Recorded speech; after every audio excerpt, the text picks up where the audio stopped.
think it's because of the hay fever, but my right ear just got blocked a couple of days ago, and I just thought, go with the flow, very zen nirvana, when just yesterday, when I was walking in the market, it just popped open. The thing is, when your hearing comes back in full surround sounds volume, you get kind of startled, so I actually ended up screaming, and onlookers were quite worried for my sanity. But screw that, because all my sensory organs are back in the game, so I just thought I might as well make a video alone in my room. It got me thinking though, as a doctor, it's very important that you keep your communication proper and clear. So I'm going to give you a couple of things that a doctor can say and a patient can interpret in quite different ways. So here we go. So I'm going to give you a couple scenarios where doctors really need to watch their words, because patients can panic and patients can totally misinterpret someone's meaning. So what the doctor says. Yeah, it's just... Okay, yeah. Okay, yeah. And what the patient hears. Stop. Wait a minute. So what the doctor says. Okay, well, you're obviously open to your own opinion, but I'm just here to give you my professional perspective on this. And what the patient hears. What you need to understand is, I know that I'm intellectually superior to you, so I'm just gonna prove why you're wrong. So what the doctor says. Okay, so I get the feeling that there's a lot of psychological stress going on in your life, and I honestly think in this amount of time we can't really fully cover it. I think it might be better if I refer you to a psychologist or a psychiatrist. And what the patient hears. Whoa, keep those negative vibes away from me, Debbie Downer. I am sending your ass out of my office. So what the doctor says.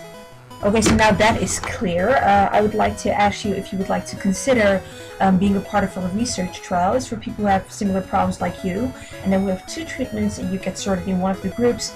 And then we're going to do a follow-up for a couple of years and see if that helps. And what the patient hears. I'm not saying that being part of medical research is dangerous or anything. It's just we lost a couple of patients, so we need to draft a couple more. So what the doctor says. Well, what I can say is this is quite a complicated case. There are a lot of things going on with you right now, and I think it might be best if I also discuss this case of yours with a couple of colleagues from mine, just to get a bit more clarity. And what the patient hears. The whole world will hear about your hemorrhoids. So what the doctor says. The thing is with these kind of pain symptoms is they really arise from muscles, basically. So what you need to do, apart from taking painkillers, is you need to exercise more. I know you have been doing that a lot of times and it hurts, but you need to keep on going. You need to exercise through that pain. And what the patient hears. If you get hurt, hurt them back. If you get killed, walk it off. So what the doctor says.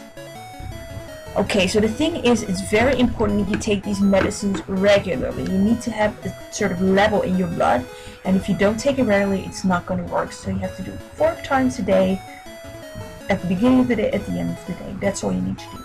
And what the patient hears. Be very careful. If you don't take this medicine at the right time, in the right way, consider yourself dead in 3 weeks. So what the doctor says.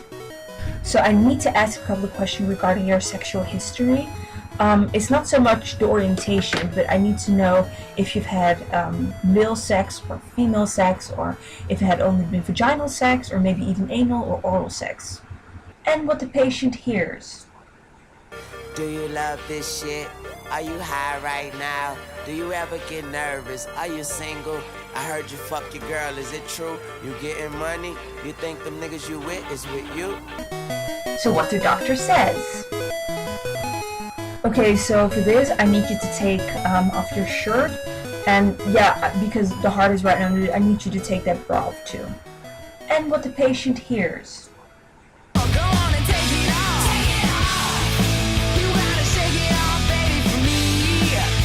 Mind you, doctors are also very good at misinterpreting someone's words, so we could turn it around and it will go something like what the patient says.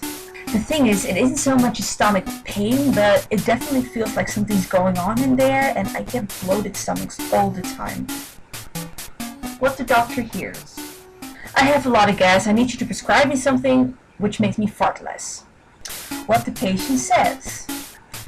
So, because I'm a new patient at your clinic, I thought I'd just bring everything from my other hospital with you, so you know a bit more about my history, and you could scan it in or something.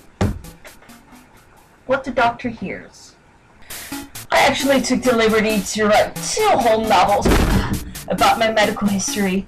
They're signed, just read them and I'll be back next week. What the patient says.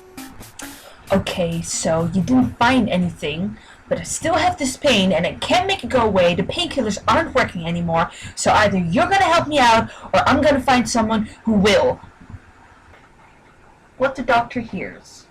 Okay, so I have some form of complaint, and I'm blaming you completely for not magicking it away with your doctor skills. You know what I'm gonna do? I'm gonna get a second opinion, or you know what, I'm gonna sue your ass. I'm gonna sue your ass. You're gonna pay with your money and your dignity and everything that I can take from you.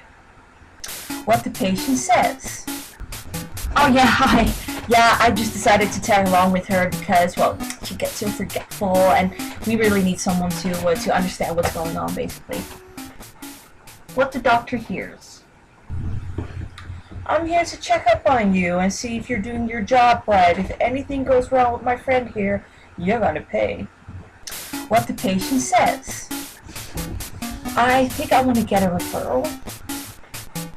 What the doctor hears. I think you're not doing your job right.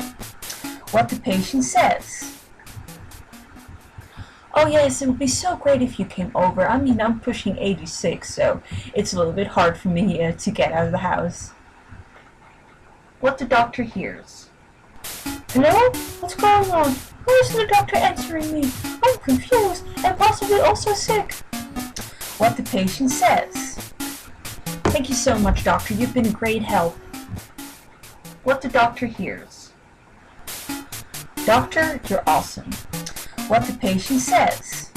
Alright, thanks for your time, but you didn't really do that much for me, to be honest. What the doctor hears. Doctor, you're awesome. So the main lesson to be learned from this video is don't stereotype, no matter which side of the desk you are sitting on when you're at the doctor's office.